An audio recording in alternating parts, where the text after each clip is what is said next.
c'est une conversion profonde par l'intercession de Grand-Maman Sainte-Anne. C'est sûr que c'est par Grand-Maman Sainte-Anne. Hein?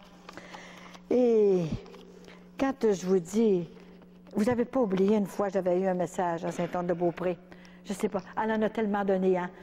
Parfois, ça me vient, là, toutes ces paroles. C'est sûr, je les sais toutes par cœur, tout ce qu'elle m'a dit pendant 14 ans. Toutes ces paroles qu'elle me dit. Hein? Elle me fait demander un jour à Sainte-Anne-de-Beaupré, en 2000, pendant 2000. Et j'arrive à Sainte-Anne. Et c'était extraordinaire. Elle m'a dit, Colette, dis à mes petits-enfants de dire un acte de contrition parfaite. Vous vous rappelez que je vous l'ai déjà dit. Dire un acte de contrition parfaite tous les soirs avant de se coucher. Alors, à un moment donné, c'était extraordinaire. Tout s'est arrangé. Je m'en vais à Rouyn-Noranda. Et la madame qui me recevait, elle a dit, voulez-vous venir à l'hôpital avec moi? Et j'ai un ami qui est dans le coma. Voulez-vous venir me voir? Et il a besoin d'un acte de contrition parfaite parce qu'il reste avec une autre femme. Il est en adultère, puis il va mourir. Ah ben écoutez, là, c'est une grosse affaire, ça, hein? C'est de l'ouvrage, des choses de même. Alors, je suis allée à l'hôpital. Il était dans le coma. Alors, quand je lui ai pris la main, ils ont resté à côté de moi, Vincent était là, et je lui ai pris la main.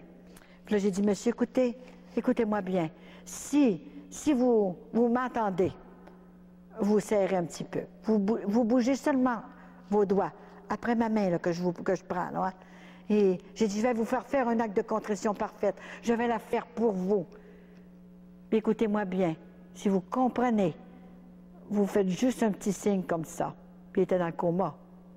Alors, et après votre acte de contrition parfaite, après que vous allez vous réveiller et que vous allez guérir, faites venir le prêtre immédiatement, le chapelain, et confessez-vous.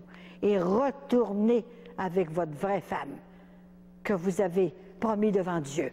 Le mariage est indissoluble, monsieur, et vous restez avec une autre femme. Vous n'avez pas le droit de rester avec une autre femme. Ça prend du front et de l'audace, ça, pour aller dire ça, même s'il était dans le coma. Il fallait que je lui dise pareil. Il va comprendre. Alors, tout à coup, je dis l'acte de contrition. Il me serre la main en disant l'acte de contrition. Alors, je l'ai dit pour lui, parfaite, la contrition parfaite. Alors, la miséricorde de Dieu est infinie. Hein? C'était extraordinaire. Après qu'on est partis, c'est sûr qu'il n'est pas revenu tout de suite, on est reparti. Parce que j'allais à une conférence le lendemain à l'église Immaculée Conception. J'avais rencontré même l'évêque de Rouyn-Noranda dans l'après-midi. C'était extraordinaire. Il se réveille exact le lendemain, il s'est réveillé. Et l'infirmière arrive, puis il venait de se réveiller, là. Hein. Mais il dit, mais vous êtes réveillé? Il faisait une secousse qui était dans le coma. Alors, il a dit, je ne vais pas te manger, je vais avoir un prêtre tout de suite. Il avait tout compris ce que j'avais dit. Et il a été obligé d'aller chercher le prêtre tout de suite. Il n'aurait pas mangé, puis il criait, c'est le prêtre que je veux tout de suite, tout de suite, tout de suite. Alors, ils ont été obligés d'aller le chercher, le chapelain. Là, il s'est confessé et il a regretté son péché, puis il a promis au prêtre qu'il irait retrouver sa femme. Alors, c'était extraordinaire ce qui s'est passé. Et quand il est sorti, il n'était plus dans le coma. Alors, il est sorti de l'hôpital et il est allé demander pardon à sa femme, à genoux devant sa femme. Demander pardon, est-ce que tu veux me reprendre? Et l'autre, il lui a dit, c'est fini maintenant, on ne peut plus rester ensemble. Et l'année suivante, je suis retournée à l'église. Et c'était tellement beau. C'est lui qui portait la croix en avant d'une procession. On avait fait une procession avec Jésus vivant. Et on entrait dans l'église avant. Et tout à coup, juste 5 minutes avant d'entrer dans l'église, j'étais en arrière de lui. Et il est arrivé une volée d'oiseaux qui se promenaient comme ça en avant de nous autres. Comme ça de même. Des colombes qui étaient toutes en avant de nous autres.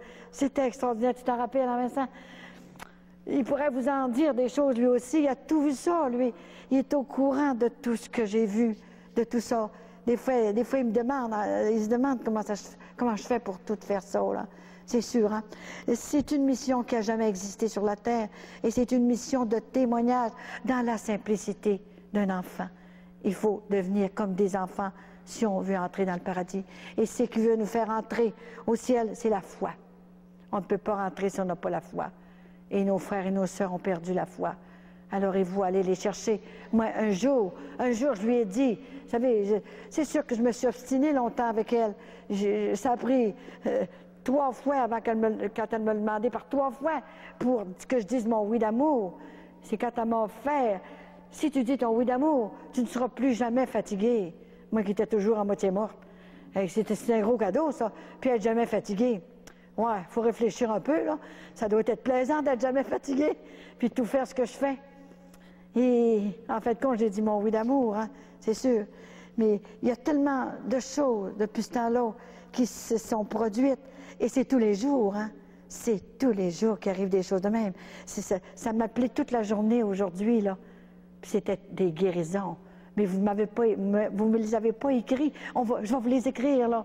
J'ai oublié de vous l'envoyer, j'étais trop contente. Des conversions, des guérisons profondes. C'est le même. Vous ne savez pas, vous autres, qu'est-ce que je fais, puis qu'est-ce que je reçois chez nous. C'est extraordinaire. C'est jamais arrivé sur la terre une mission pareille. Pour que grand-maman Sainte-Anne vienne sur la terre, c'est parce que c'est grave. Elle ne se serait pas dérangée, hein? C'est la 2e fois qu'elle vient sur la terre. Elle ne reviendra plus. Après que je serai partie avec elle, que je serai morte, elle ne reviendra plus dans un autre siècle. Rien, là. C'est fini. Alors, ça veut dire qu'on est sur la fin, hein? Sur la fin de bien des choses, hein? C'est sûr qu'il y a beaucoup de choses que je ne peux pas vous dire, mais je sais qu'elle m'a dit à mes petits-enfants de se préparer, d'être prêts, de demeurer en état de grâce. Et pourquoi qu'elle a choisi une petite fille de rien du tout comme ça, qu'elle est allée...